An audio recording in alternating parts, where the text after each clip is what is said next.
Welcome back, everyone.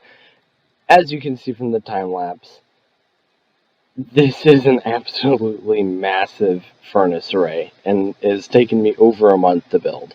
So if you would leave a like on the video and maybe even subscribe, that would really mean a lot to me.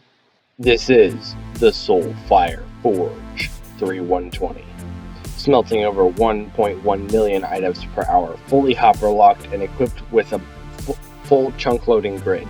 The Soulfire Forge takes up a 12 by 12 chunk area using a state-of-the-art shulker checker and distribution center to maximize efficiency. Let's dive in to the inner workings of the Soulfire Forge. So, despite what it looks like, it's actually relatively simple. And just wait, I know what you're saying is like, it looks pretty complicated, I know. And that's why we're going to kind of go one step at a time, kind of through as I designed it, and looking into it, and then we'll get into all the control mechanisms and stuff like that. Before I get too far into the video here, I would like to thank the Maddie and Hudsinger for helping me design this furnace array with various different aspects. So thanks to them for all the support and the encouragement in the building of this massive array, the Soulfire Forge. So the beginning of the process actually started here with the actual sub-arrays, which is what I'm calling these little chunks. So like you have like your partial sub-array here, and then you have like your whole sub-array here. It's kind of confusing, but basically you have this shulker box unloader, which we'll get into in a second, that will distribute half of the items from the box in this sub-array and half of the items in this sub-array. That's not confusing. And so, but we actually started off designing this system here with the torches. So if we just kind of sneak under here around the redstone, you can see we have these lines that lock the hoppers here. So one of the design requirements that I wanted to do was make this thing fully hopper locked to save on lag when it's not in use. And actually, okay, currently it is on. If we look at our F3 stream, if we look at the F3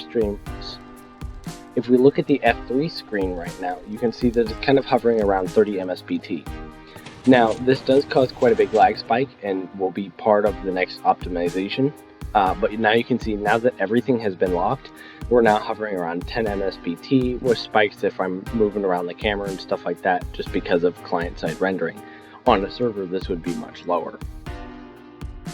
So so everything is fully hopper locked. You can see that the hoppers are locked up here. The coal limiting system was also designed so that this thing wouldn't need so much coal, because this has, as you probably already read in the title, 3,120 furnaces. And to try to fill that and all of the hoppers up with coal is a lot of coal. If we come to the very end over here, you can see that as soon as this starts filling up with coal, it locks the furnace. So the way this works is we're just kind of passing the signal from the hopper around here and passing it up the torch, which uses this dropper system to actually power the packed ice, which then powers this hopper. That way, this top hopper is locked when the system is full, and the bottom ones are all locked by this line of torches here. Another design consideration that we chose here is we tried to optimize the number of hoppers going into each dropper, as well as adding a pulse extender to each one of the auto droppers here, so that you didn't have these pistons going back and forth, because each one of these sub-arrays has 1, 2, 3, 4, 5, 6, 7, 8 times 4, so each one of these has 24 of these, and so having those pulsing all the time would really create more lag than we need, and we're trying to make this as lag optimized as possible.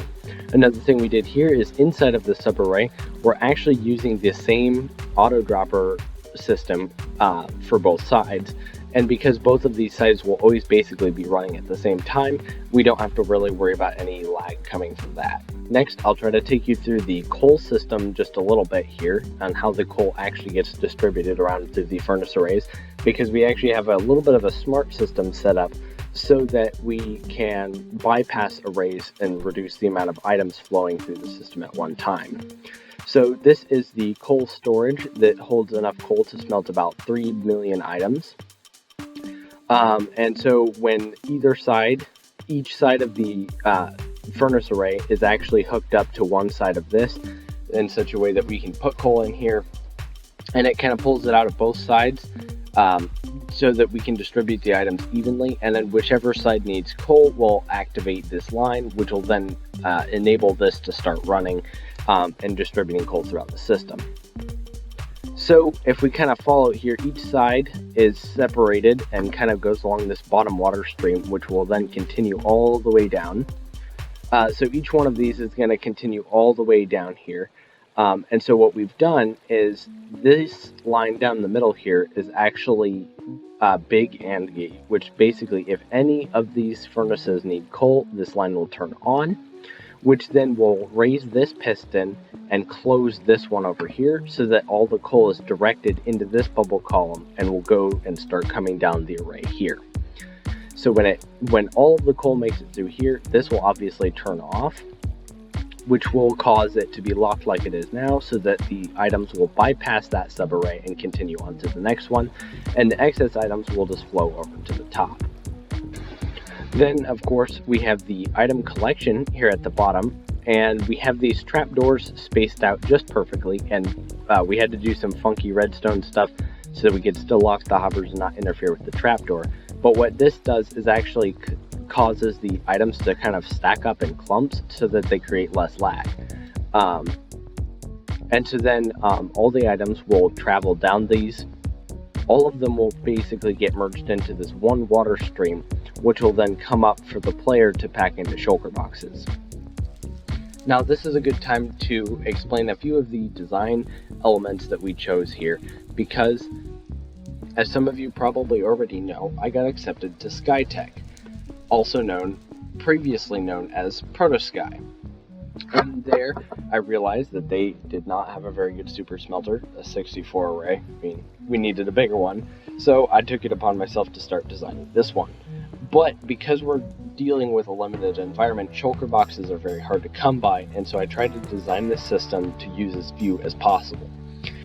And so that is why I decided to opt for a system which would allow the player to pick up all the items and load them into the shulker box, which then will get automatically broken and sent into this system here. And so then every time this one is broken, a new one is dispensed so that you can fill it up. If it fills up, like say you have two different item types, you get the button there to dispense the shulker box. And because this super smelter array will smelt 1.123 million items per hour, it's pretty quick. So it's not too bad to sit here and put everything in the shulker boxes. Now, the 1.17 update is coming out, and shulker boxes are going to be farmable, and that is why I'm going to be designing several of these super smelters to fit different needs. So currently this one is optimized for as few shulker boxes as possible, meaning your shulker boxes go into the system and they get directly returned to this station right here where you're inputting the items, which will then get stored over here. In the future, I'm going to build one that will automatically take all 1.1 million items per hour and pack them into shulker boxes, probably somewhere over here. And then once those are packed into shulker boxes, the leftovers will get combined and they will be pumped back to the main storage up here. That way no player involvement will be there. But because I was designing it with the idea that shulker boxes are rare, that's why I did it that way. Over here, actually, so here we have two different distinctions. This enables the array, so you can't open this chest unless you enable the array, which also enables the chunk loading grid. We can come down here and see the chunk loading grid here. So I've never actually built one of these before, and it's actually a lot harder, and so I'm actually using a special one that I found on Reddit recently that actually uses a boat to travel back and forth between the nether side and the overworld side. So the boat comes through here into the chunk loading array, it gets broken on the fire, the item goes back through the portal, and then it goes back down through the hoppers and then dispensed, which is actually a really cool design that I've never seen before. So this is my take on that. Another thing to note is I actually fully hop-locked everything in the chunk loader, so when it's off like it is now, none of those are active. Again, trying to save as much lag as possible, and which is what it's allowing me to fly around showing you this at about 10 to 15 MSPT. So obviously when you enable this, it unlocks all of the hoppers in the array, as well as enabling the chunk loading grid, which is what causes that massive lag spike to last about 1 or 2 seconds. In the next version, I'm actually not going to use an instant wire to do this and actually use repeaters. That way the lag spike kind of gets distributed, and so there's less of a big lag spike. Although if you're on a really powerful server and there's not too many people online, it will probably not be too bad. Then this is the submit items button. So that way when you enable this and put your shulker boxes in there, this will keep them from flowing in until you're ready. We just got some indicator lights, which just tell you whether the chunk loading is on, whether the coal request system is active. Then we have the selector dial. Now this is actually something that took me way too long to figure out how to get working properly, but this allows us to select how many arrays we want to use so that we can optimize for coal efficiency, which for this array is approximately 2 shulker boxes per unloader section. So we can flip this dial around here and select 2 arrays, 4, 6, 8, and all 10. And then you just hit this button here to submit the change, and that actually activates this instant comparator line. So we have this little instant comparator line. Travel's kind of slow here because I just couldn't figure out how to get this to go instant very easily, but it eventually makes its way into the main instant wire.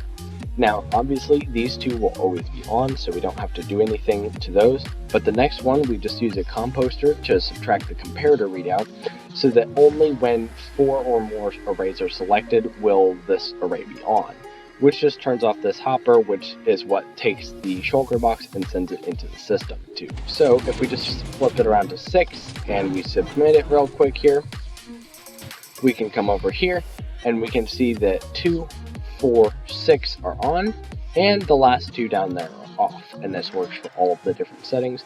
That way, if you have a small batch, you don't have to waste so much coal. Another feature I'm going to be adding soon in the next version is going to be using this so that when these are deselected, they will actually keep the hoppers locked so that they're not producing lag when not in use. This video already took me long enough to make, and so that's why I didn't finish everything that I would like to finish, and because there's a lot of improvements that I really want to make. First off, I want to get rid of these rails that distribute the items. They're kind of slow, which isn't really a problem because it takes time to do the shulker boxes anyways, but it just adds 2 more hopper minecarts in the world, and we're already using a ridiculous amount. And so I'm going to replace this with some sort of instant dropper line setup, so that's a little bit faster and hopefully a little bit less laggy.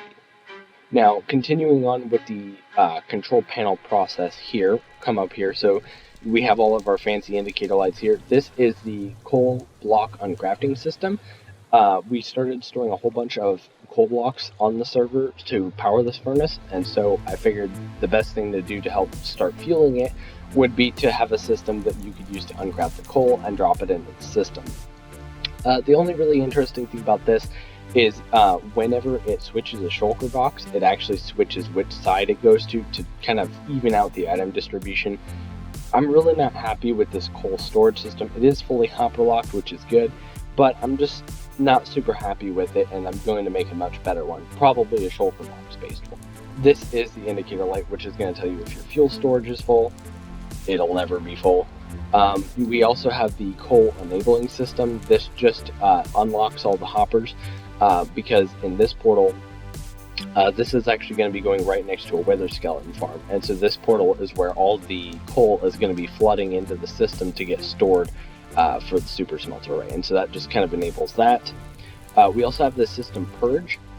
Now, theoretically, you would never actually need the system purge, but I know that in a survival world you end up getting weird situations, or in testing you leave something in there. It might be useful if items get stuck in these hopper minecarts. So that just actually comes down here into this little system that I made, and we can just kind of test activate it here, where basically this system here is going to count to 7, which then sends this line to distribute every single minecart in the system, which, if I may say, it looks really cool to see them all just flooding through. But that way, if any items are stuck in the entire system in the minecarts, those will get flooded out, just in case. Alright, so by now you guys are all probably cringing about how many hopper minecarts are in the world, and you're also probably wondering, how are they not lagging the heck out of this world when we have, I hope not all 162 of those are hopper minecarts. I don't think so. Let me see. Alright, so by now you guys are all probably cringing about how many hopper minecarts are in the world, and you're also probably wondering, how are they not lagging the heck out of this world when we have, I hope not all 162 of those are hopper minecarts. I don't think so. Let me see. Okay, so there's about 140 minecarts in the system, but they're all turned off until they get to here. So these ones are the only ones on in the system. So that way, almost all of the hopper minecarts are locked or disabled at all times, which means that the only time that they're ever active is when they are actively distributing items from the shulker box loaders. Now, the brains of this operation, probably the part that took the longest to create, is the shulker box unloaders. Originally, I wanted to be able to pull one shulker box at a time and smelt it in 10 seconds. Distributing one item and everything like that, but the amount of hopper minecarts required just to do that is absolutely insane. So I settled with this system here, where the shulker box gets dispensed here. These two hopper minecarts suck out the items, and of course they are disabled right now because there's no shulker box there. And then these hopper minecarts are what actually take the items out of here, and when they are full using this system over here, they will be sent on their way. Now this system is perfectly optimized to 200 ticks, which is the time that it takes one item to smelt.